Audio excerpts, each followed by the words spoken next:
C'est pas forcément l'invention du piston supplémentaire sur la trompette qui a vraiment tout changé. Ça, c'est plus un outil qui a servi à mon père à aller aller au bout d'une idée qui était de jouer la trompette différemment. Et donc de jouer la trompette de manière à pouvoir interpréter la musique arabe. Avant mon père, la musique arabe n'était que très peu jouée à la trompette, voire même presque pas du tout. Ce que mon père a fait, c'est qu'il a adapté à la trompette parce qu'il adorait la trompette. C'est un vrai passionné de trompette, contrairement à moi. Lui, il était dingue de trompette. Il était paysan, il avait 23 ans quand il a découvert ça. Il était paysan dans la montagne libanaise. Il s'est dit, il est devenu fou de ça. Il s'est dit, je veux faire ça dans ma vie.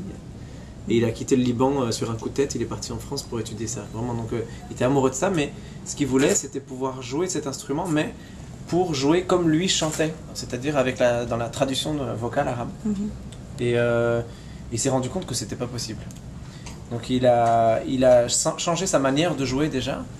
Je pense que ça a dû se faire assez naturellement. Et dans la manière de jouer la trompette, c'est une manière complètement différente. Et l'apport du piston supplémentaire, c'est pour l'aider à faire les quarts de ton plus justes. Parce qu'on peut les faire sans ce piston, mais c'est pas très juste. Voilà. Et alors l'apport que ça a pour la musique, moi je pense que c'est... Bon, moi je prêche pour ma paroisse parce que c'est un héritage dont je suis très fier. Mais je pense que, comme le dit lui-même, c'est un instrument qui permet de faire le pont entre la musique arabe et la musique occidentale. La trompette est très connue dans le jazz, très connue dans la musique classique, dans la salsa par exemple, qu'on vient d'entendre un peu là. Voilà, la trompette est très présente dans beaucoup de musiques, mais dans la musique arabe, elle n'existe pas. Donc là, enfin, la trompette peut intégrer le territoire musical arabe, qui, comme on le sait, est millénaire et voilà, est riche d'une tradition vocale voilà, très importante. Donc ça, c'est un apport, je pense, intéressant.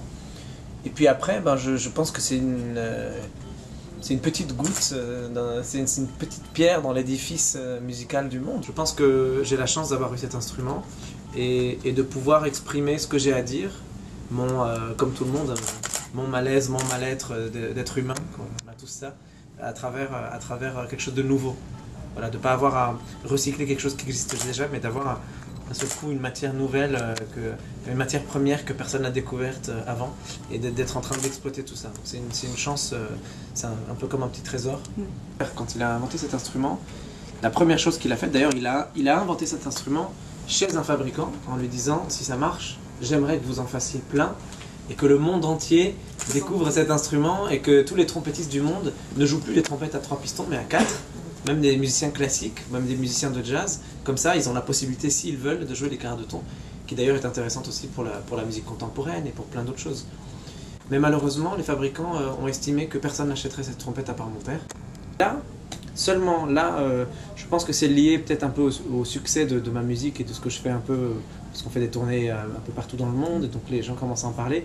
Il y a 2-3 fabricants qui sont venus me voir en me disant, nous on aimerait bien le faire pour toi. Alors il y a un fabricant aux Pays-Bas qui s'appelle Van Laar, Hubert Van Laar, qui fait lui-même avec ses mains, qui m'a dit, voilà, moi je t'offre 2 trompettes, joue-les, si tu les aimes, on en fera à fabriquer en série, pour ceux qui veulent.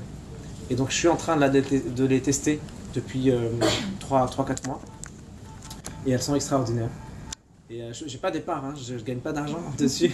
D'ailleurs ça n'a pas été breveté, et on gagnera jamais d'argent sur ça. Je le dis tout de suite pour pas que les gens s'imaginent tout de suite des films. Ça n'a pas été breveté, et pour la raison simple, parce que mon père ne savait pas comment fonctionnaient les histoires de brevets, etc. Et en fait, quand on passe à la télé ou quand on passe en radio, ça passe dans le domaine public. Une invention, si je vous le dis tout de suite, si un jour vous inventez un truc, jamais ni sur internet, ni sur radio, ni sur télé, parce que ça passe directement dans le domaine public. Voilà. Donc il faut, voilà, lui il ne le savait pas, il est passé à la télé à l'époque, c'était Antenne 2 sur Le Grand Échiquier, une émission de Jacques Chancel. C'est Maurice André qui l'avait invité, il avait joué. Et puis quelques années plus tard, quelqu'un lui dit, mais c'est déjà dans le domaine public, voilà, on ne peut pas le protéger. Donc il n'y a pas, voilà, si c'est commercialisé, il n'y a pas d'argent derrière. Moi, j'ai un handicap, c'est qu'on me catégorise dans le jazz. C'est vrai que ce que je fais, ça fait partie d'une démarche jazz. J'ai dans mes influences des influences de jazz très importantes. Je joue un instrument traditionnellement aussi connu pour le jazz. j'ai fait un hommage à Miles Davis sur mon 4e album, donc je sais que le jazz est là aussi. Mais par exemple, je pense que le hip-hop est beaucoup plus présent dans ma musique, je pense que le hard rock ou le rock sont beaucoup plus présents dans ma musique, je pense que la pop est beaucoup plus présente dans ma musique. Mais voilà, donc je précise juste. Et est-ce que c'est la trompette qui m'a donné envie de faire ça? Certainement. C'est même, je pense que si je jouais pas cette trompette, là précisément la trompette de mon père, je pense que même j'aurais arrêté de jouer d'un instrument. Parce que moi, ce que j'aime dans la musique, c'est la composition, c'est composer qui me plaît. Composé pour le cinéma, là récemment j'ai fait sur le film d'Yves Saint-Laurent, composé pour Grand Corps Malade ou pour des chanteurs, ça j'adore faire ça, composer même pour des orchestres, là ça fait quelques années j'écris des pièces symphoniques, etc. Ça c'est vraiment dans ça que je me plais vraiment. Après j'adore être sur scène, parce que je trouve que c'est vraiment très exaltant et très agréable, c'est un moment de fête, un moment festif. S'il n'y avait pas la trompette, je pense que je serais resté compositeur et comme je joue du piano aussi beaucoup, je serais resté compositeur et au piano. Mais je pense que j'aurais pas fait de scène, j'aurais pas joué sur scène. Tout ce qui concerne la musique, moi, me passionne. C'est mon mode d'expression. Quand j'étais petit, on est arrivé en France, je parlais pas français du tout. J'étais tout petit, mes parents m'ont mis à l'école. Je parlais pas français, donc je comprenais pas ce qu'on me disait. J'étais le petit garçon dans la cour avec qui personne ne parle, et qui est tout seul en train de jouer et en train de chantonner. Et chanter, ça a été vraiment ma manière de me sentir bien, quoi. J'étais petit. C'était dès que j'étais angoissé, je chantais, même encore aujourd'hui. Moi, je passe mon temps à chanter, c'est ma manière de libérer mes angoisses d'être humain. Et encore une fois, on a tous des angoisses, mais ma manière de les sortir, c'est à travers la musique. Et c'est resté là. C'est devenu mon métier. Mais moi, je le vois pas comme un métier. J'ai l'impression d'être un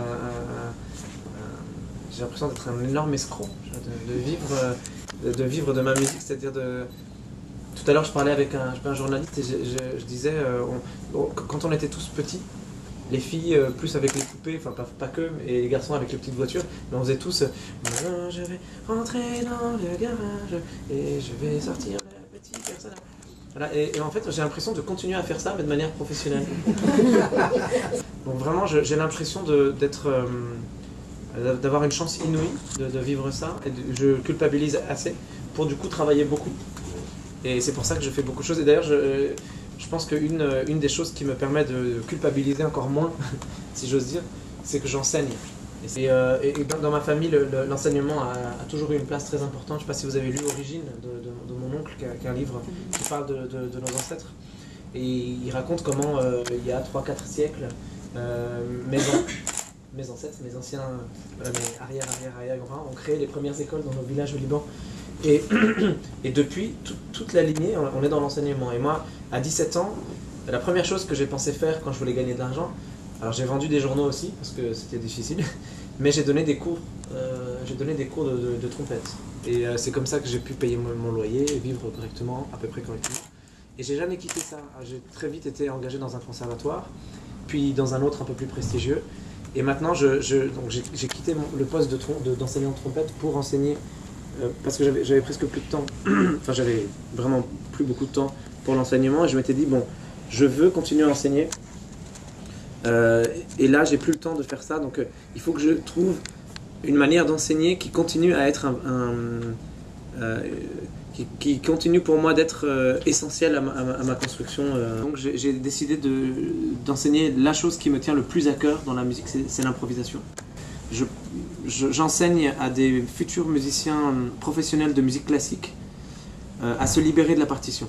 Les musiques qu'on joue sur cet album-là sont des musiques quand même très écrites. Donc toutes les parties que jouent mes musiciens sont des parties que j'ai composées et arrangées vraiment mon album. Par contre, dans chaque musique, il y a un espace de liberté pour que chacun des musiciens puisse s'exprimer à sa manière et pas seulement à la mienne. Voilà.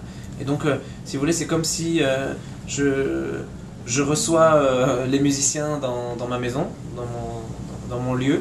Donc c'est moi qui ai dessiné tout, qui a dit il y aura un miroir ici, je voudrais que ce soit des carreaux, là je veux des lumières, etc. Mais à l'intérieur, les gens dansent comme ils veulent.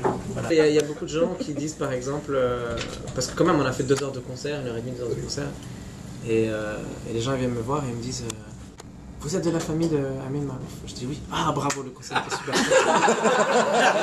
Mais il y a encore, mais je vais vous dire, il y a même pire que ça. Enfin, il y a même mieux que ça. Par exemple, des gens qui viennent me voir et qui disent vraiment, vraiment bravo pour votre concert. La semaine dernière, on a mangé un taboulé avec des amis, c'était super bon. Pareil, je trouve ça très drôle quoi. Mais par contre, vu que j'ai la chance de pouvoir, vu que mon métier c'est le fait de s'exprimer, je pense que c'est une chance assez incroyable. Et donc je suis heureux par devoir. Mais fondamentalement, je suis comme tout le monde fondamentalement malheureux et triste. Mais par contre, parce que c'est un devoir d'être heureux, comme disait Oscar Wilde, le sourire c'est la politesse du désespoir.